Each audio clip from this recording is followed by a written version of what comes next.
Assalamualaikum warahmatullahi wabarakatuh. Salam Om Swastiastu, nama budaya, salam kebajikan dan salam sejahtera untuk kita semua. Perkenalkan, nama saya Aulia Lutfia, NIM H0612210008 dari Fakultas Matematika dan Ilmu Pengetahuan Alam, Prodi Geofisika. Di sini saya akan memaparkan materi yang saya ketahui tentang metabolisme sel. Metabolisme sel merupakan proses kimia yang dimana terjadi pertukaran organisme atau zat pada lingkungannya. Metabolisme sel itu sendiri terbagi menjadi dua, yaitu anabolisme dan katabolisme. Katabolisme sendiri yaitu adalah proses penguraian senyawa dari senyawa kompleks menjadi senyawa sederhana dengan menghasilkan energi. Proses katabolisme terbagi menjadi dua, yaitu respirasi aerob dan respirasi anaerob. Respirasi aerob itu merupakan proses respirasi yang membutuhkan oksigen untuk menjadi akseptor elektron. Respirasi aerob terdiri dari 4 tahap, yaitu glikolisis, dekarboksilat oksidatif, siklus Krebs, serta transport elektron. Respirasi anaerob atau fermentasi merupakan proses pemecahan elektron yang tidak membutuhkan oksigen, di mana sel yang dihasilkan tidak memiliki akseptor elektron karena tidak adanya oksigen. Sedangkan anabolisme merupakan proses penyusunan senyawa sederhana menjadi senyawa kompleks dengan menggunakan energi, contohnya fotosintesis dan kemosintesis. Ciri-ciri anabolisme yaitu merupakan senyawa penyusun. Kedua, memiliki substrat berupa senyawa sederhana. Ketiga, memiliki hasil reaksi berupa senyawa kompleks. Keempat, membutuhkan energi. Kelima, bersifat endoterm.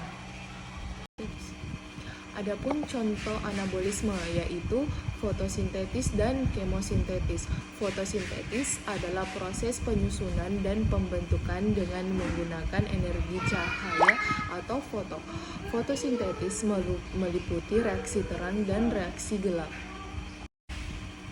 Yang kedua yaitu kemosintesis.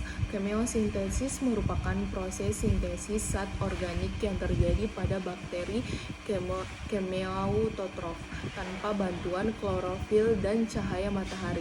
Bakteri tersebut akan mengoksidasi senyawa anorganik tertentu menjadi senyawa organik.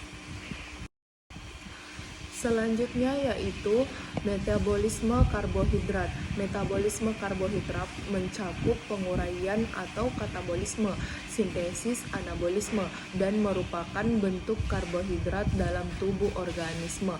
Bentuk karbohidrat yaitu glukosa akan diurai menjadi senyawa glukosa sederhana, yaitu monosakarida. Saat makan dicerna dalam tubuh, karbohidrat akan melalui proses hidrolisis, yaitu proses penguraian menggunakan bantuan air. Pencernaan karbohidrat tersebut terjadi dengan cara mengurai senyawa kompleks polisakarida menjadi senyawa sederhana monosakarida. Selanjutnya yaitu metabolisme lemak. Metabolisme lemak adalah proses di mana asam lemak akan dicerna kemudian dipecahkan untuk menghasilkan energi atau disimpan di dalam tubuh sebagai cadangan energi. Proses metabolisme lemak terjadi di dalam usus dan dibantu oleh enzim lipase yang terkandung di dalam usus. Kemudian metabolisme protein. Metabolisme protein merupakan proses kimia dan fisika yang mencakup pada perubahan anabolisme protein menjadi asam amino dan penguraian atau katabolisme asam amino pada protein.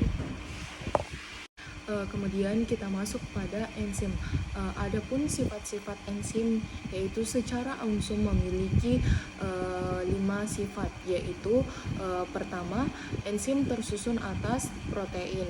Komponen penyusun utama enzim tersusun atas protein, tetapi tidak semua protein merupakan enzim. Kedua, enzim merupakan biokatalisator. Seperti dalam pengertiannya, enzim bersifat biokatalisator, yaitu berarti enzim hanya mengubah kecepatan reaksi menggunakan energi aktivasinya. Ketiga, enzim bekerja secara spesifik. Suatu enzim hanya bekerja pada substrat yang spesifik untuk membentuk produk yang spesifik juga. Dalam hal ini, yaitu kita bisa membayangkan sebagai enzim sebagai kunci yang mempunyai bentuk khusus, yaitu sehingga hanya bisa dibuka dengan satu gembok saja. Keempat, enzim dapat digunakan berulang kali. Selama enzimnya tidak rusak, enzim bisa dipakai berulang kali karena enzim tidak ikut bereaksi. 6. Kerja enzim bersifat bolak-balik. Suatu enzim dapat melakukan reaksi dua arah, yaitu dari substrat menjadi produk atau produk menjadi substrat. Adapun faktor-faktor pengaruh kerja enzim, yaitu pertama, suhu. Sebagian besar enzim bekerja optimal di suhu tubuh normal. Masing-masing enzim mempunyai suhu optimal yang berbeda-beda. Pada umumnya, enzim bekerja pada optimum pada suhu 40 derajat Celcius. Kedua, derajat keasaman pH. Seperti halnya suhu, enzim akan bekerja optimum pada kondisi pH tertentu. Pada umumnya, pH optimum enzim berkisar antara 6 sampai 8. Namun terdapat beberapa pengecualian. Sebagai contoh, enzim pepsin bekerja optimum pada pH 2 di lambung untuk mencegah protein menjadi pepton. Ketiga, konsentrasi substrat. Laju suatu reaksi enzim akan meningkatkan seiring dengan penurunan konsentrasi substrat. Ketika konsentrasi substrat semakin banyak, kerja enzim akan menurun sehingga dibutuhkan penambahan enzim untuk mengatasinya. Selanjutnya, konsentrasi enzim. Konsentrasi enzim dengan laju reaksi enzim berbanding lurus, artinya laju reaksi enzim akan bertambah secara konstan seiring dengan adanya penambahan konsentrasi enzim. Cara kerja enzim yaitu enzim dapat dijelaskan dengan dua teori, yaitu gembok kunci dan teori kecocokan yang terinduksi. Teori kunci gembok atau lock and key, enzim dimisalkan sebagai gembok yang memiliki bagian kecil yang berperan sebagai sisi aktif. Substrat dimisalkan sebagai kunci karena dapat berikatan secara pas dengan sisi aktif enzim. Kedua, teori indukasi pas atau induction fit, ketika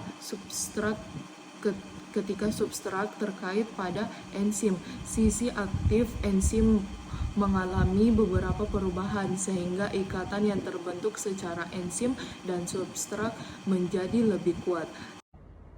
Baiklah, itulah materi yang dapat saya sampaikan. Kurang dan lebihnya mohon dimaafkan. Wabillahi taufiq wal hidayah. Wassalamualaikum warahmatullahi wabarakatuh.